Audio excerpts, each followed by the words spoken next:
that the struggles of the university students and the teachers, led by the FMPR with the community, have much valuable information to inform our analysis, strategies, and tactics here in the U.S., especially here in New York City. Puerto Rico, as an industrial colony of the U.S., has dutifully tried to carry out the dictates of the Bush and now the Obama education agenda. What's that? Dismantling public education, privatize, privatize, privatize, union bust, and impose a rigid, test-driven curriculum that serves the interests of the ruling class and not of the children of the workers. We believe that we have much in common here in the United States, and especially here in New York with these struggles. Pro Libertad campaign since 1994 has been working for the freedom of the Puerto Rican political prisoners and POWs. Today, 3 remain, Oscar Lopez Rivera and the 2 Avelino Gonzalez brothers, Avelinos Claudio brothers. I'm also a member of DC 37, Local 1251, and for the last 29 years I've been working at the New York City Department of Miseducation that we used to call the Board of Ed Plantation, but it's now the DA. First, let me ask, on a scale of 1 to 10, how many people here are familiar with the struggles or history of Puerto Rico at a 5 level? Raise your hand.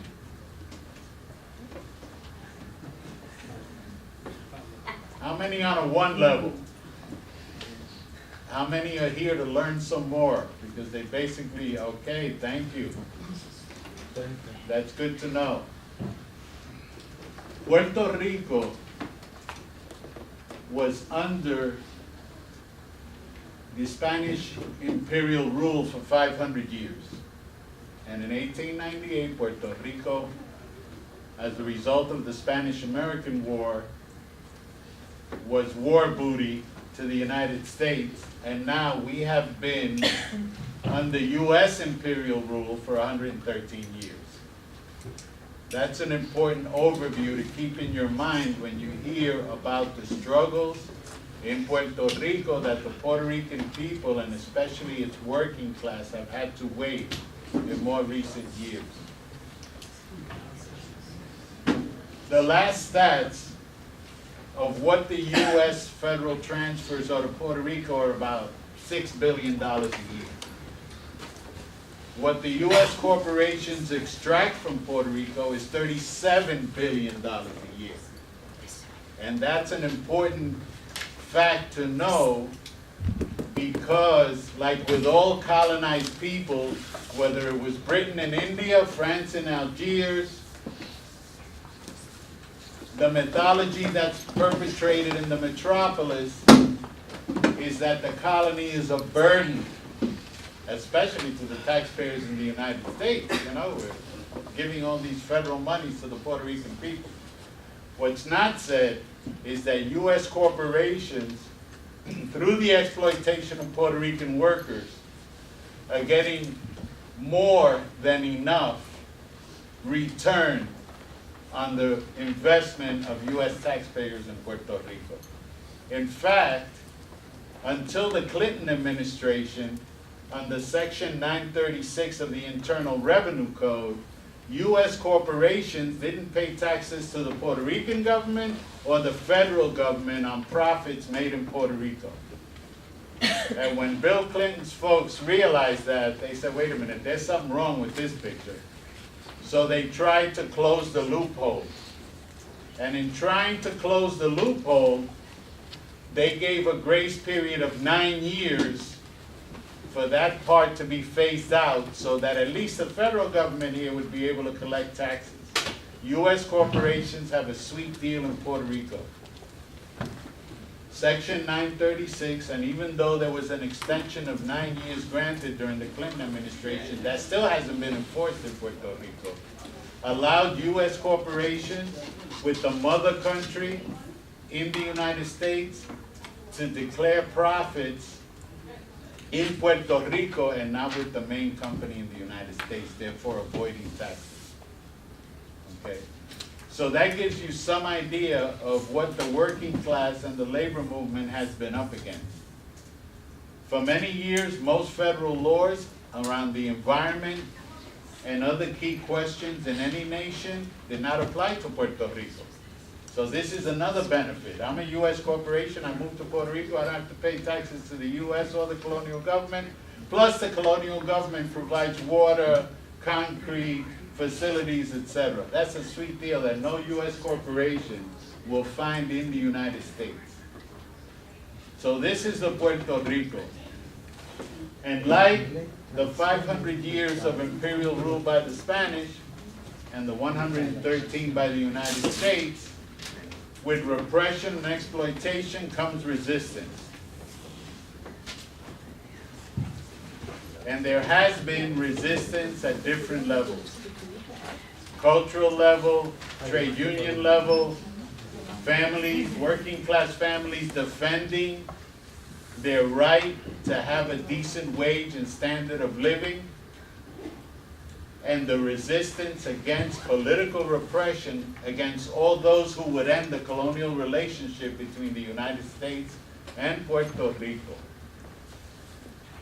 Some of us in this room have been involved in that struggle since the 70s, which brings me to one of my final points.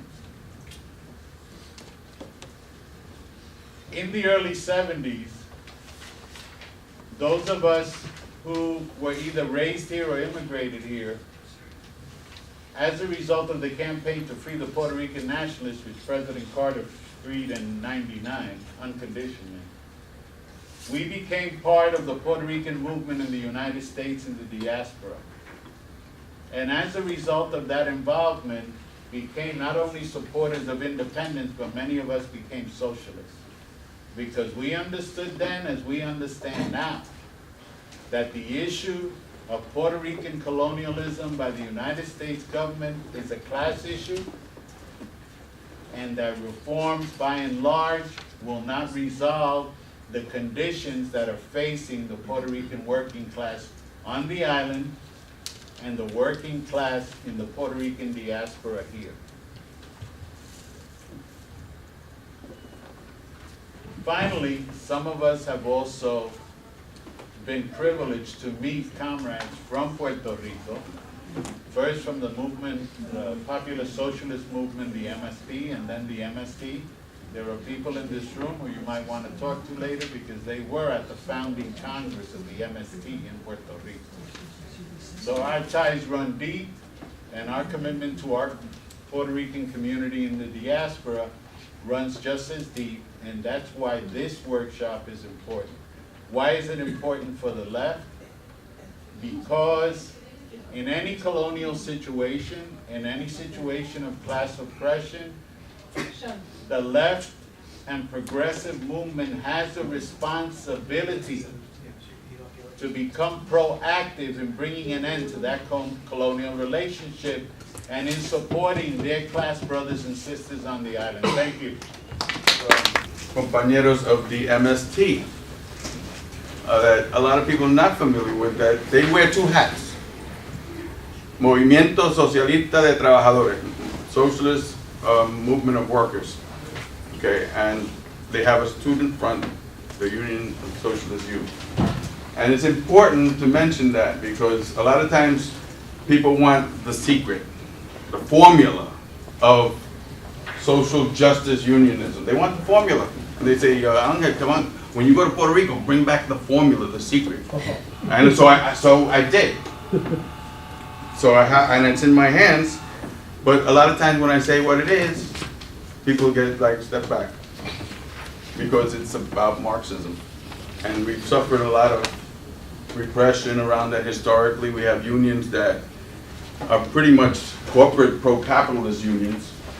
And we've been inculcated this culture, which is like not accepting that at this point. And it's taking a lot of work to try. And I think there's been movements currently that are beginning to break that ice. And they've been around, but it's been like the taboo. And in my sector with educators in particular too. So when I say I have the secret, Well, I started reading this document a while back. Trabajo socialista con la clase obrera. Socialists work with the working class. And this one's translated, it's available there. 4 of us got together and we started translating it. Because I told Rafi would come and says, what's your formula? Everyone wants to know the formula. So he said, why don't you read this? And I read, I said, it's got a history, it has history, but it also has Marxist principles in it that are applied to Puerto Rico, that apply anywhere. Anywhere. And it's also difficult when you start saying, well, we don't have these organizations that are Marxist that apply it in the concrete. Here, a lot of groups that exist are very theoretical, and they love to go rally to rally, rally to rally, rally to rally. I mean, and Occupy Wall Street has done a lot of great stuff in terms of waking consciousness and challenging corporate Wall Street. But then there's other work. And I can, from my own experience, I'm organizing in the Bronx around education and to stop charter privatization and all the madness, the assaults on teachers. But the grassroots work at the school, local level is not being done. And that's one of the things that it's emphasized here. If we're going to transform the society into a socialist world, a new world is possible, then we have to say, well, which are the strategic sectors and where, how we're gonna, what's the motive forces they're gonna do? So, and socialists will say, it's the working class. Well, where's the working class? Is it gonna keep occupying the Wall Street, Liberty Plaza? Is it gonna keep occupying DOE? Is it gonna keep occupying the PEP, the Panel for Education, which is the arm of Bloomberg? Or are we gonna talk to those parents that are working class in the charter schools and in the public schools that are pro-charter? Teachers that don't even know that tons of bricks are coming down on them, and now we're feeling it. And the big picture that a lot of us have become to know by reading blogs and reading the books that are out here. Lois Weiner's written some great books. She'll be here in some of the panels. The big picture is not being shared. So people start reacting to these measures, but people that are aware of the big picture are not getting their, what's key is, okay, well, you have the understanding, the analysis, then we better take it to our communities. That's the hard work. Lo que dicen en español, el trabajo de hormiga, the ant work, the day-to-day work.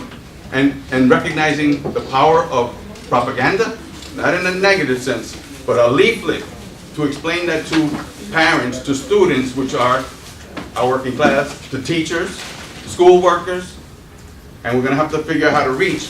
But we have a lot of things that are opposing us in this oppressive, in the middle of the empire.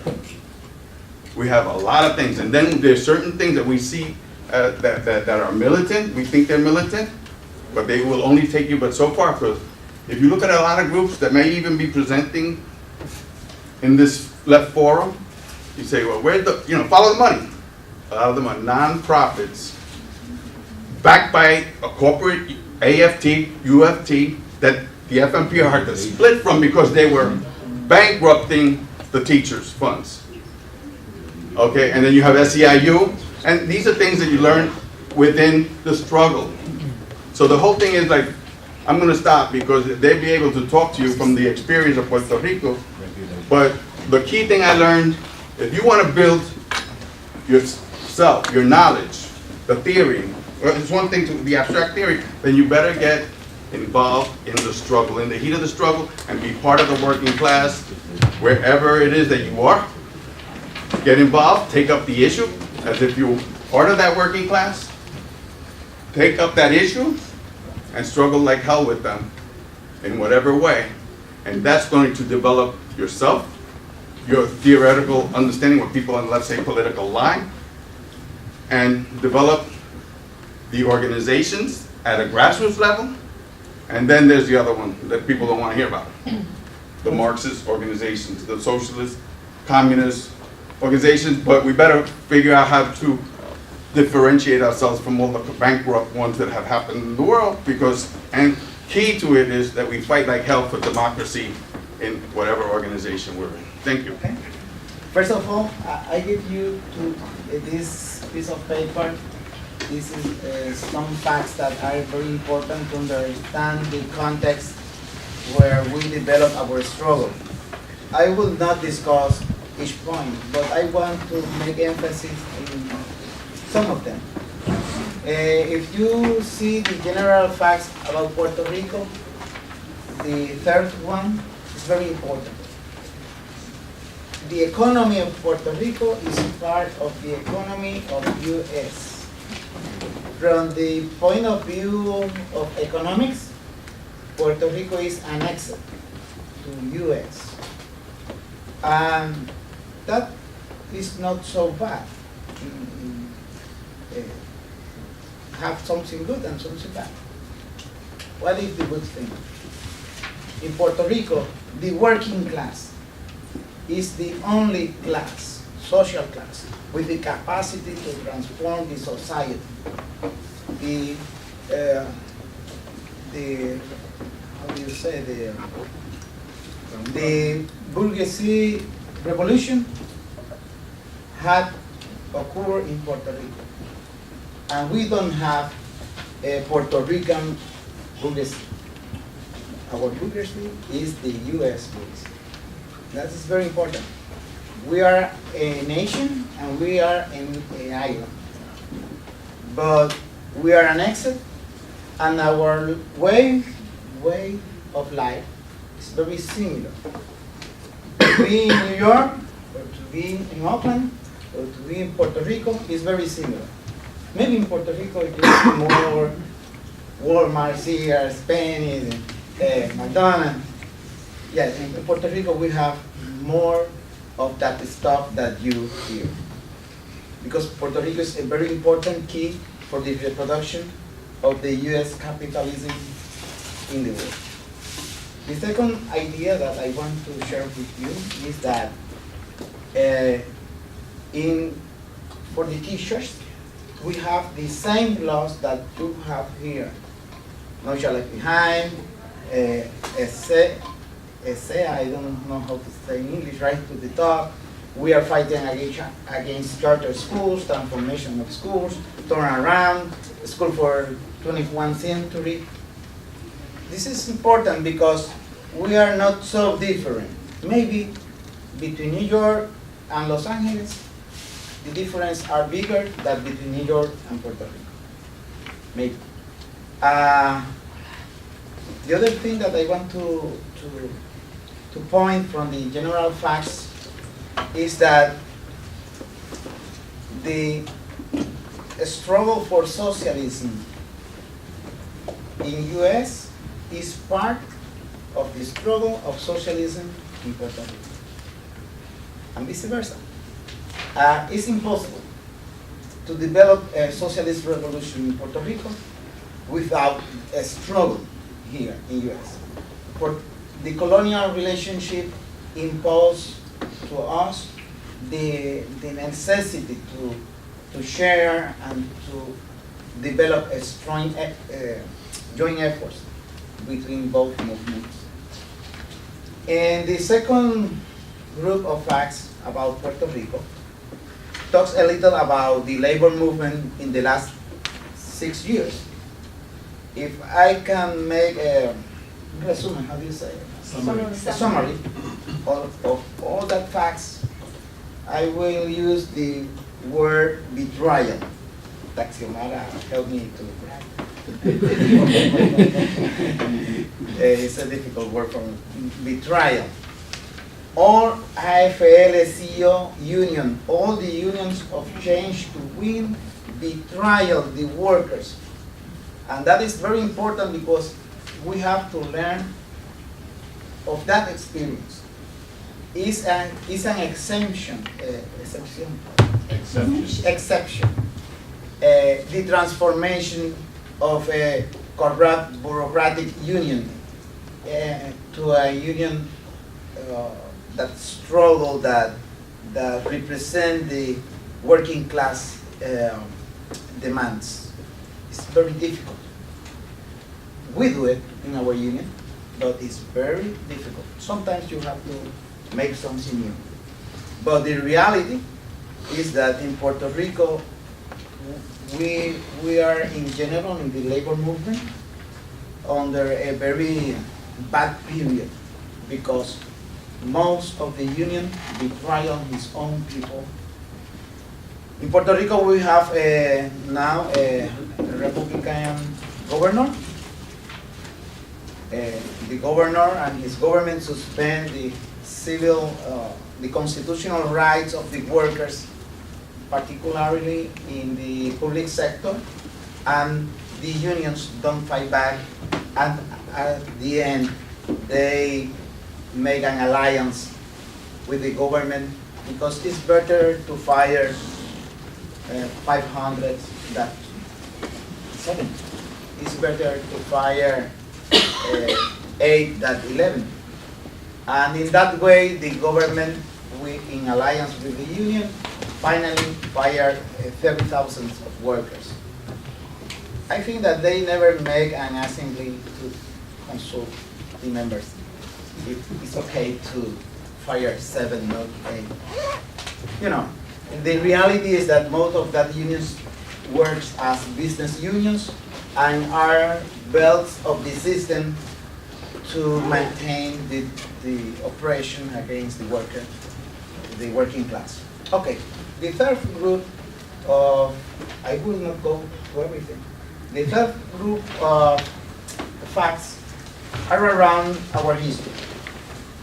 In that scenario, so difficult, how a union can develop and struggle.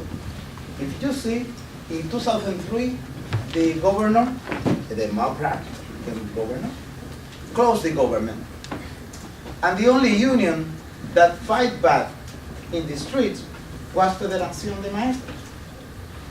We were not so organized, but we made many, how do you say, wildcats, strike and struggles. We closed banks, we closed shopping centers, we marched inside the shopping centers. Also, we stopped a cruise ship. They were attacking us, and we attacked the capital, the capitalists, and many workers that are not socialists fight back. At the end, we have a partial victory. They closed the government by 2 weeks, but they paid to the people. But at the same time, they imposed, the governor imposed a new tax sale that was supported by the AFL-CIO unions, and the AFL-CIO unions were angry because the governor don't put the higher tax. It's incredible, but that happened. And if you look the group of items at the end, you will see that we disaffiliate from American Federation of Teachers. We broke away from the colonialism, unionism that was imposed by AFL-CIO on us. We make many street fights, many one-day strikes, many things, and also we developed a big strike, 10-day strike in 2008. When we were in strike, most of our strikers were women, and most of them are, how do you say, señoras? Women like our mothers. Mothers. Yeah, very common people that had never been in a picket line, and they were in a strike. Most of the women have to fight first against his husband and then against the police, but they were fighting back. And if you see all the histories, a history of a big struggle. Our struggle is very linked to the struggle of the student of the universities. Many of the leaders of the struggles in universities come from our schools, and some of them have the experience to be in strikes as the students in our schools. And we have in Puerto Rico a very symbiotic process between the high school struggles and the struggle in the schools. Okay. But how we do that?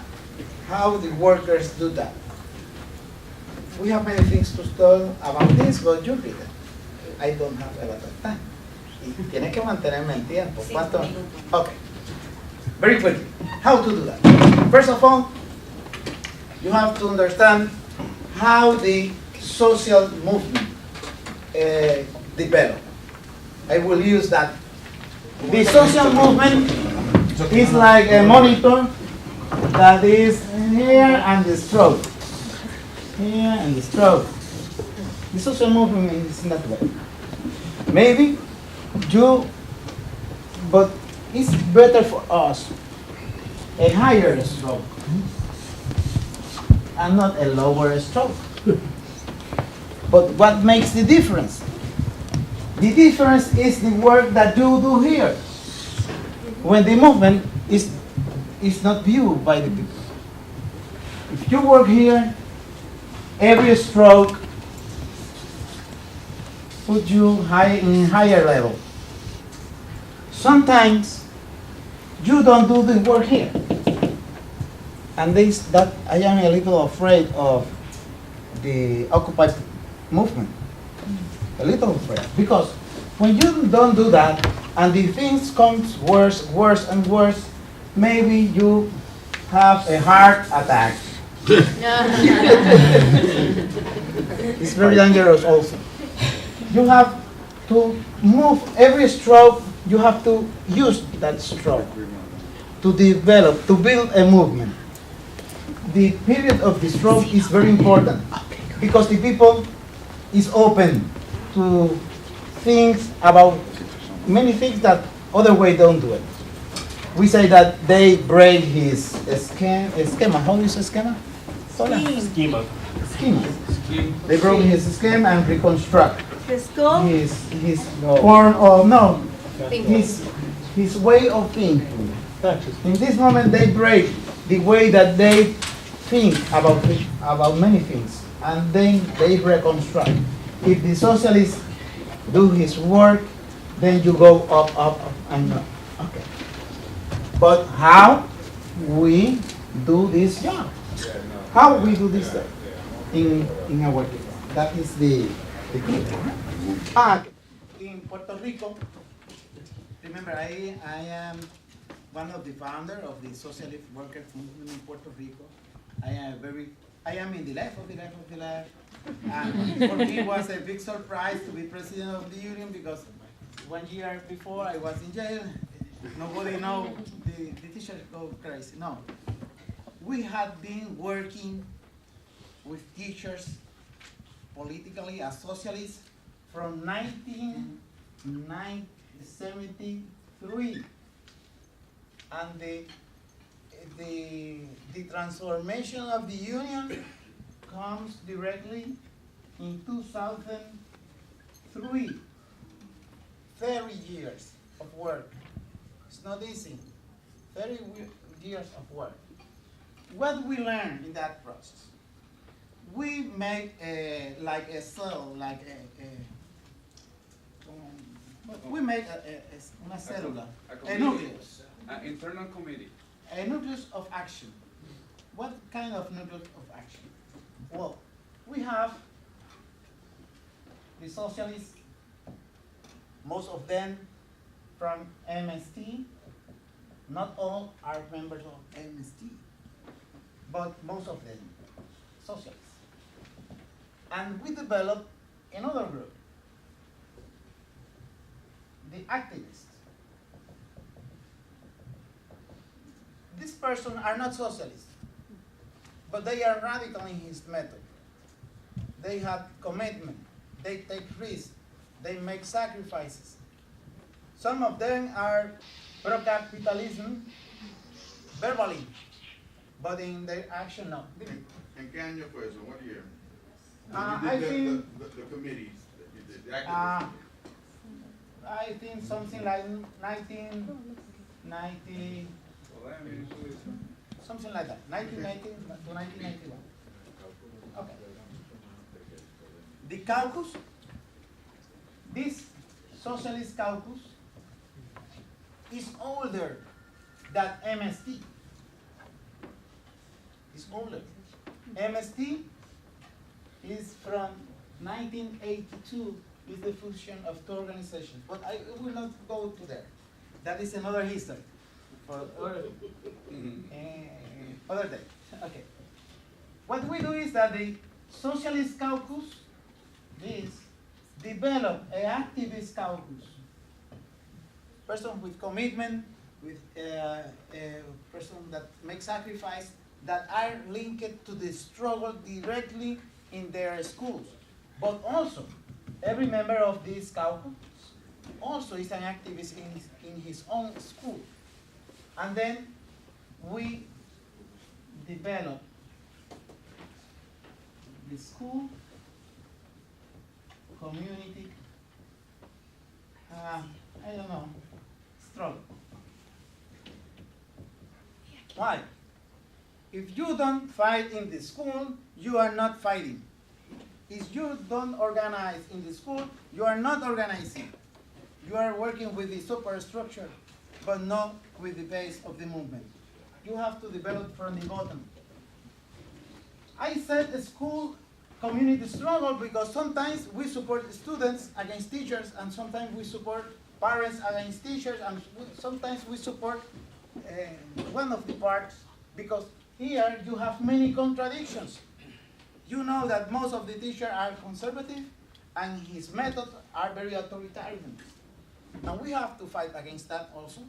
But you know that the students are not perfect, and you know that the parents are not perfect, and we have many contradictions inside the working class that we have to work there. This is not an ideal process. But this nucleus is essential. Permits something that we work a lot. You have the political group, usually smaller, but it's very joined. Then, cohesive.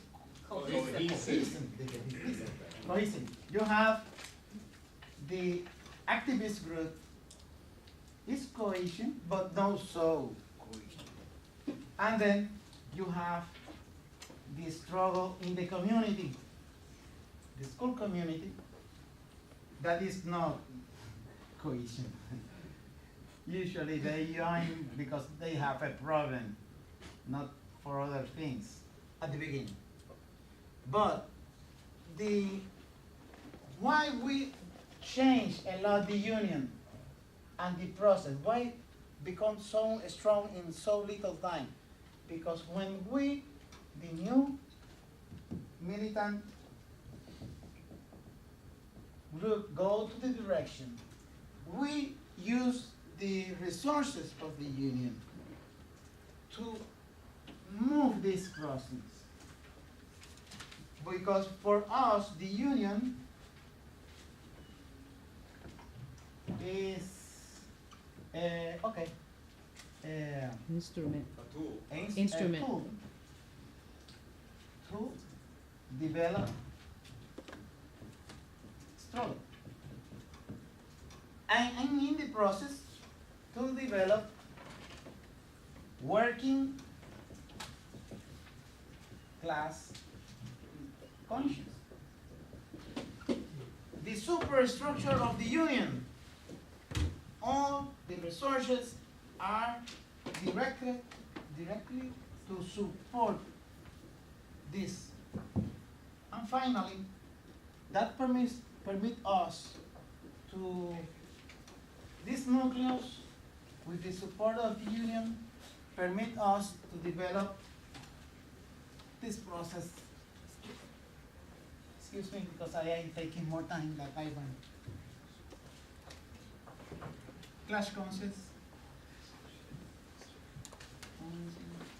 Okay. The clash conscience is moving, not directly. And this nucleus is pushing. All the time is pushing. And when the people go down, the nucleus stays. And it's pushing because they want to move in the clash conscience to a higher level.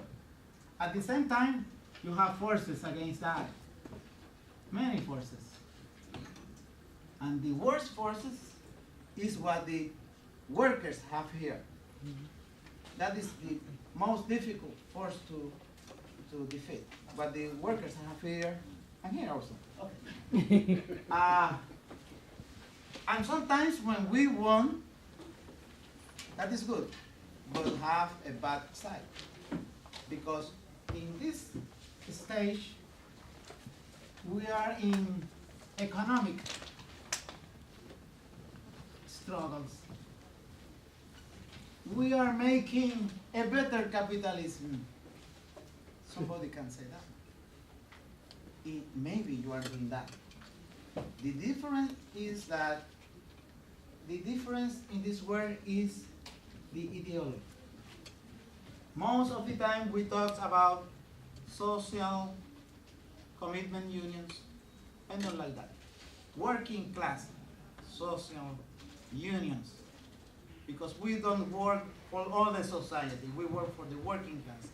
And we have to push ideologically for the socialism. But no, in that stage, the economic struggle is stronger, predominant.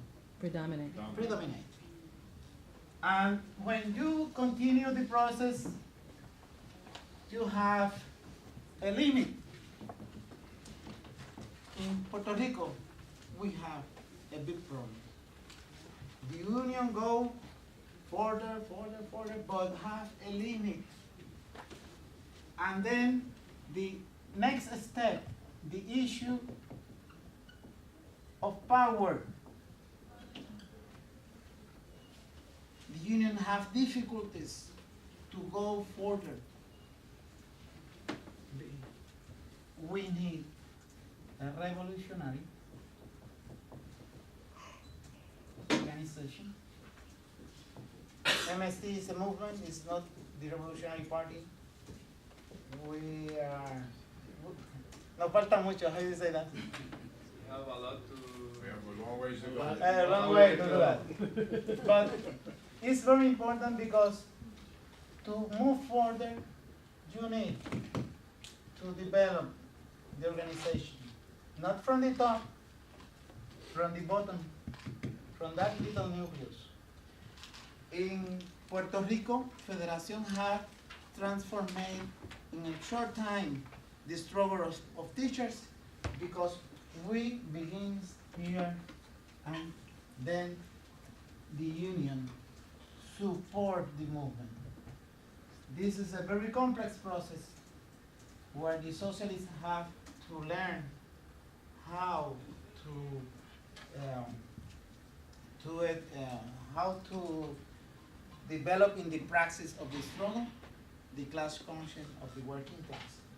Actually, we are, as MST in Puerto Rico, working with the development of this organization, and actually we have a good basis for that because we have 30 years of a struggle and a very deep capitalism crisis that put us as a fish in the water. And we are working with that. Okay, excuse me for the extension of time.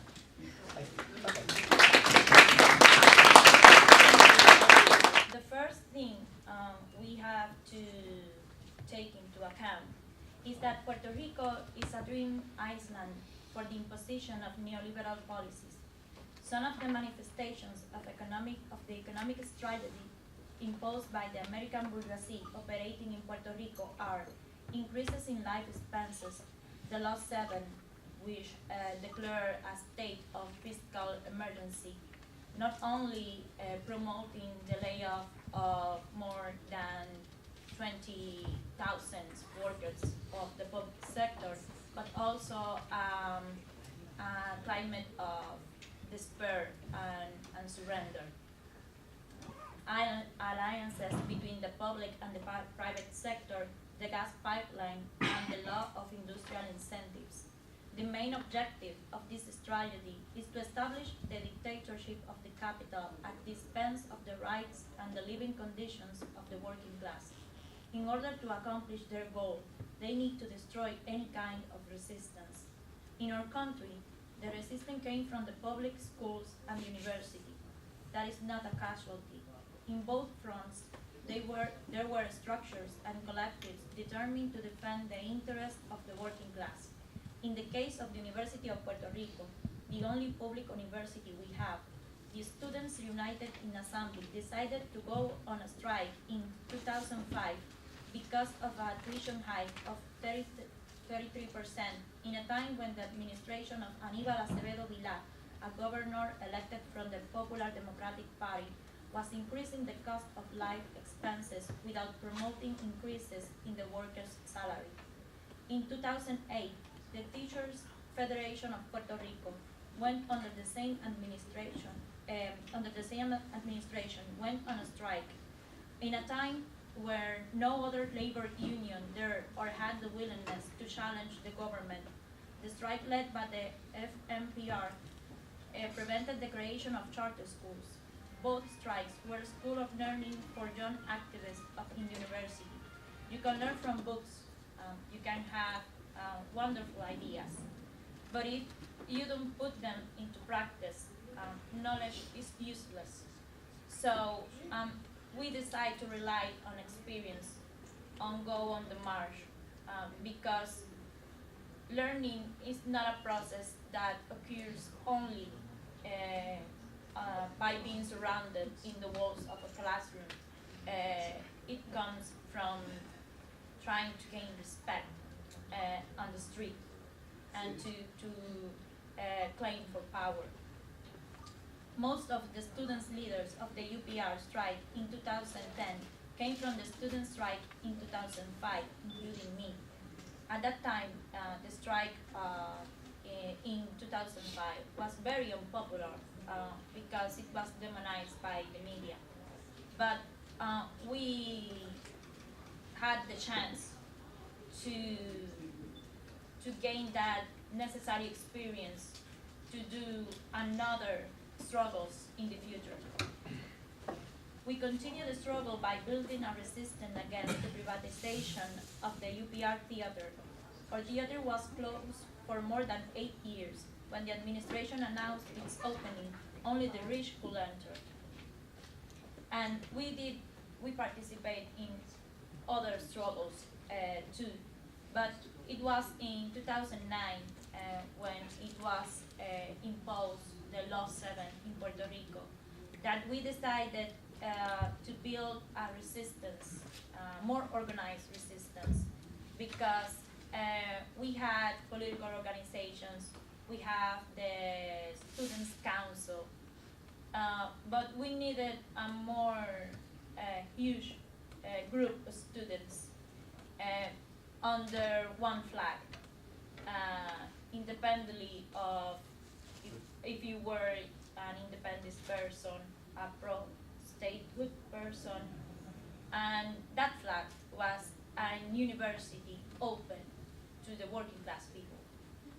Because you don't need to be a socialist to believe that poor and working class people have the right for education, for public education. And following that principle, we organize in students' committees by faculties. In the UPR, it was announced a budget cut of $100 million, sorry. Less courses and sections, and waive increased moratorium for faculty and staff. We emphasize the solidarity with professors and workers, because if we don't have enough professors, we can have enough classes. If we don't have enough workers, we don't have a good service for the students. So we all need each other in order to have a university of quality. Instead of waiting for all that to happen, we decided to begin to do manifestations that were not made in the past. Like, for example, in the Faculty of Social Science, we did the first occupation representation in the history of the university. And it was very helpful for us because it was not a matter of shutting down the university. It's a matter of taking control of the university to show that we can have that another university is possible under our command. It was different committees, like the Committee in Defense of the Department Library of the Social Science Faculty, and committees in defense of the summer courses. And it can be seen like little demands, but they were very important for us because it's not enough to tell us that we have the right to study if we don't have the facilities and the resources to make it through in practice. So in September 28, from 2009, we did a general student assembly with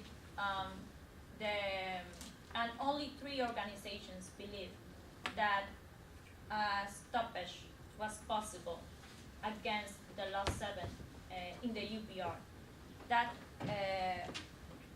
organizations were the Socialist Youth Union, which I am a member of, the Organización Socialista Internacional, International Socialist organization, and one student committee that was created from all the students' committee that existed before.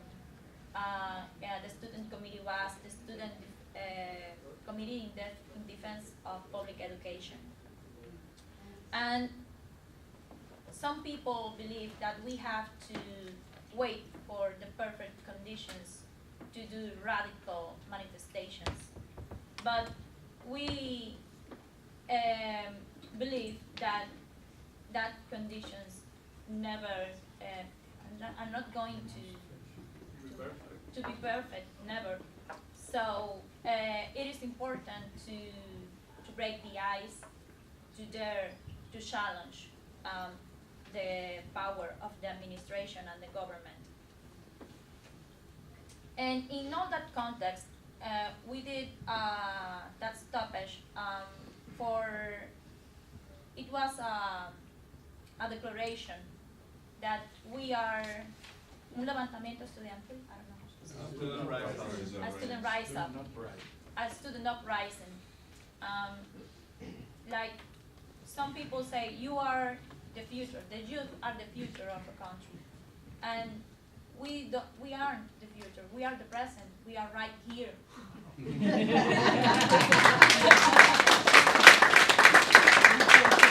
And we are going to wait for our opportunity to study to be taken from our hands. We are going to grab it and defend it with all our conviction, always in solidarity of the working class people.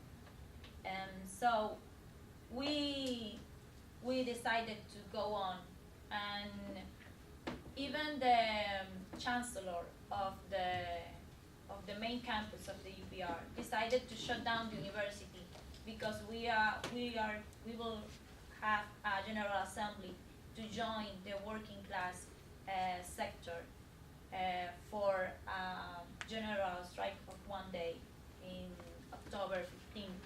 So he decided to shut down the university to prevent the general assembly.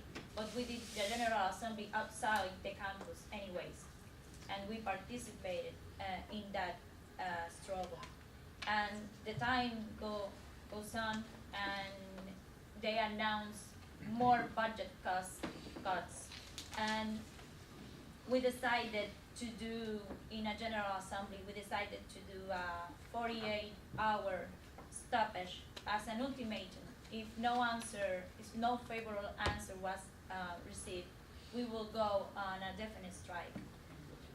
And I think the most important part of that stoppage is that we chose an old method, and we used it with originality, because the administration was used to stoppage constructed from the outside to the inside. A group of students came to the university, shut out the fences, closed out the gates from outside. But we decided to organize from inside in little groups. And at first, the security officials were crazy. They didn't know where to go. They are here, they are there. What are they going to do? It's not usual. And we decided to close the less important gates first because they were concentrated in the bigger ones. So little by little, we gain power, control of the university. And the first day was very violent because the security officials were determined to maintain open the principal gate, the most important gate for the campus. It was the gate of natural sciences. That is the most important faculty in the University of Puerto Rico. And the confrontation was inevitable. We aren't violent in our personality. We are not violent persons, but we are willing to do violent actions if we need to. That is very important because people believe in peace. And peace right now is not an option in this system, but because peace right now is being very violent with us. It is a contradiction. Violence is not a matter of throwing a punch. If you live in desperation, with despair, that is a very violent way of living. So we accomplished our goal. We did an occupation inside the campus for more than 1 month. We did a lot of creative manifestations. We follow, ¿cómo se dice consigna? Slogan that says, if they don't allow us to drink, we won't allow them to sleep.